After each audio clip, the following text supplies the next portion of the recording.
अस्त्रों का दान। ताड़का वध के पश्चात सभी विश्वामित्र जी के आश्रम की ओर चल पड़े। मार्ग में एक सुरम्य सरोवर दृष्टिगत हुआ। सरोवर के तट पर रुककर विश्वामित्र जी ने कहा, हे राम, ताड़का का वध करके तुमने बहुत ही बड़ा मानव कल्याण का कार्य किया है। मैं तुम्हारे इस कार्य, पराक्रम एवं चातुर्य से अत्यधिक प्रसन्न हूँ। मैं आज तुम्हें कुछ ऐसे दुर्लभ अस्त्र प्रदान करता हूँ जिनकी सहायता से तुम दुर्दमनीय देवताओं, राक्षसों, यक्षों, नागादिकों को भी परास्त कर सकोगे। ये दंड चक्र, धर्म चक्र, काल चक्र और इंद्र चक्र नामक अस्त्र है। इन्हें तुम धारण करो। इनके धारण करने के पश्चात तुम किसी भी शत्रु को परास्त करने का सामर्थ्य प्राप्त कर लोगे।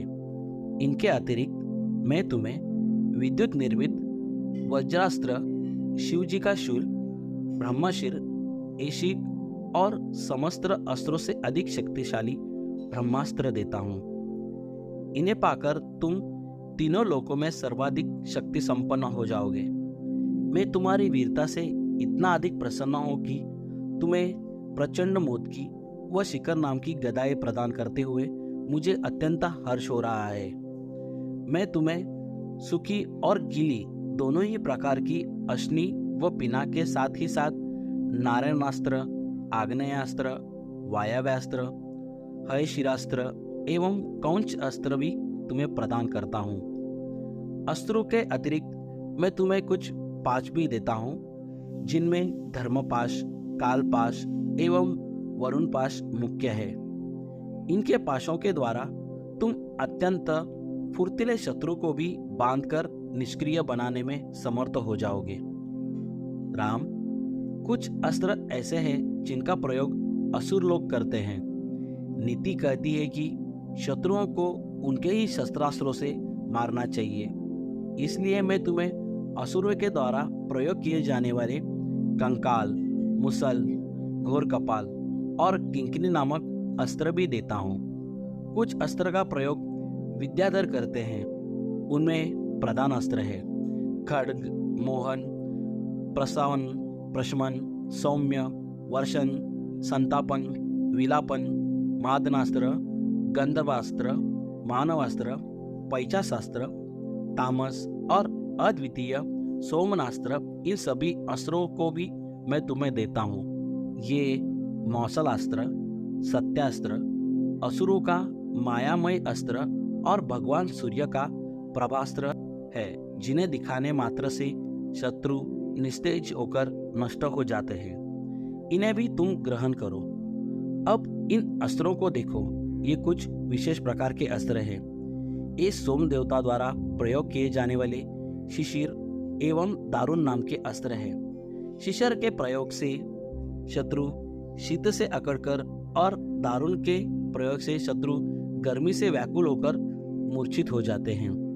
हे वीरश्रेष्ठ, तुम इन अनुपम अक्षक्ति वाले, शत्रुओं का मान मर्दन करने वाले और समस्त मनोकामनाओं को पूर्ण कराने वाले अस्त्रों को धारण करो। इतना कहकर महामुनि ने संपूर्ण अस्त्रों को, जो देवताओं को भी दुर्लभ है, बड़े स्नेह के साथ राम को प्रदान कर दिया। उन अस्त्रों को पाकर राम जी अत्यंत प्रसन्न हुए और उन्होंने श्रद्धा के साथ गुरु की चरणों में प्रणाम किया और कहा, हे गुरुदेव, आपकी इस कृपा से मैं कृतार्थ हो गया हूँ।